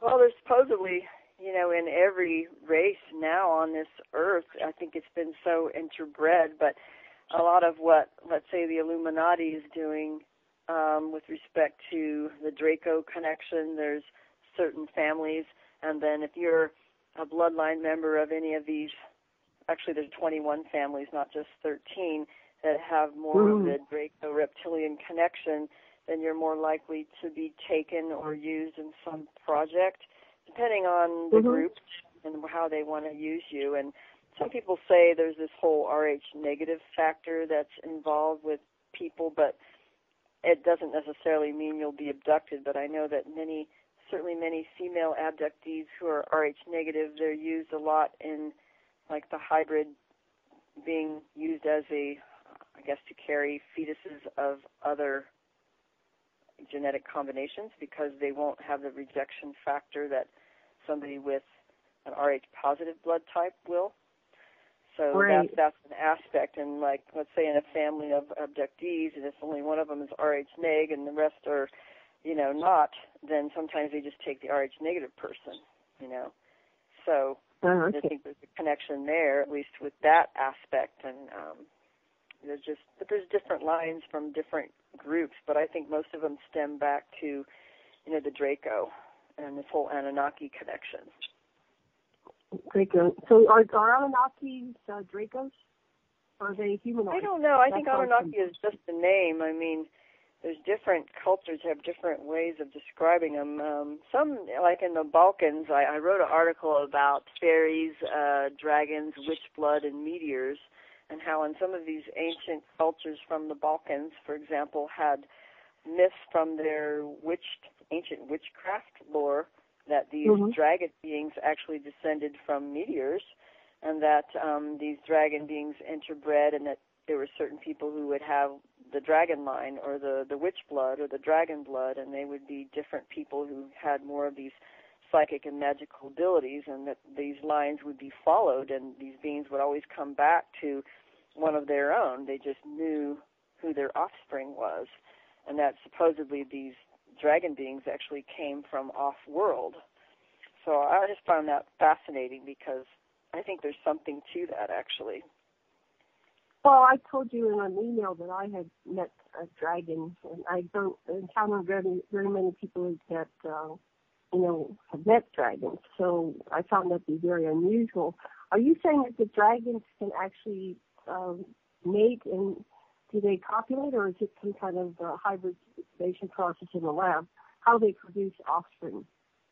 That's a good question. I mean, I think there has to be something to that. I mean, maybe there's a genetic modification that takes place, like a recombinant thing or a chimera kind of situation. But, I mean, they're master geneticists, a lot of the reptilians, and who knows what they're doing now. But another way to create hybrids would be to do like a moonchild ceremony where one parent would be fully possessed by a particular type of being that's overshadowing a human form or has been so in many, many generations over time, so that the genetics is actually altered. And then when they have, let's say, sex with, let's say the woman, had sex with a man who was completely hosted by one of these dragon beings, then her child would have the seed of the dragon and a human, and then would take on the qualities. But even though it was an energetic, spiritual thing, it could take on the qualities and express in the genes. So one of the things that says that they can, the raptors can mate with humans, but the children, the offspring, look like the raptors, even though they are carried by a human mother. Well, I mean, I think there's an element of we can call it the parasitism or the partial possession aspect that can create a shift in genetic expression. And this is something that one of my interviewees talked about, that she claimed to have some insight on, that she was one of these people who had a draconian who was one of her handlers, and she was an Rh negative person used in many experiments and had autoimmune central nervous system issues, which is common, I guess, for some that she claimed that were hybrids, because they're doing something to the immune and nervous system changes. That was like one of the characteristics of a hybrid. But one of the things that make a hybrid is if you have she call it the interdimensional energy that's overshadowing and embedded in your field, and if it's in there long enough over many generations, then it can create a genetic expression in hybrids. So she said what they do is they modify genes so that they will only express if you have, quote, the alien consciousness embedded in your field. So basically, if you're hosted, if you've got one of these things in your field, especially for many generations, and you've been genetically altered, then that would create the catalyst to create a new genetic expression for the expression of the hybrid characteristics. So it's kind of like a multiple phase process where it takes the alien consciousness in combination with genetic alteration to create the true hybrid characteristics. And that's what she told me. So, well, you would think they would be discovering these changed blood genetic structures in the hospitals when people, come in with vaccines. I think they do. I think they do. In the military hospitals, I had a client one time, somebody told me a story, and this was way back in 1998. Somebody told me a woman who had a child, she gave birth to a baby in a military hospital, and they wouldn't let her see it, and she was one of these abductee people, but it was a full-on reptilian child where it had so many reptilian characteristics that they took the baby away from her and wouldn't let her have access to any of the records and just basically banished it from, they took it. Wow. She knew it was a reptilian baby. So I think, there was this Italian lady who's been around in the news that showed this aborted, I guess, I don't know if it was aborted or she had a miscarriage, but it looked like a frog being. I mean, this thing was like a reptilian frog being that came out of her. So, I've seen that on the internet, on YouTube. Yeah. Frog being, yes. And I know somebody personally who miscarried one. I'm sorry, yeah, we only have 1 minute. What would you like to tell everybody? We're almost time up, huh? I love it. Say that again. We only have 1 minute, and go ahead quickly before we get to the sound. Tell everybody how to reach you and buy your book. Okay. The best way to reach me is through my website at evelorgen.com. There's a contact menu button where you could fill out a little web thing for a message, or you can contact me on Facebook. I'm Eve Lorgen on Facebook. And, also through email, and I work with people. I do sessions like consultation and, hypnotherapy, guided visualization, and all that kind of stuff. So I do work with people who have issues that they want to clear alien interference or understanding about, a love connection that they think is being interfered with. So you can contact me through email also. It's on my website, so. Wow. I'm so impressed. You've given us so much information and so much help. Thank you. Thank you, well, Mr. Thank you. Stay on the line. We'll talk after the show. Thank you, Mr. for joining in this week. We've had an incredibly great time. Thanks so much. Have a great evening. Good night. Hello, everybody.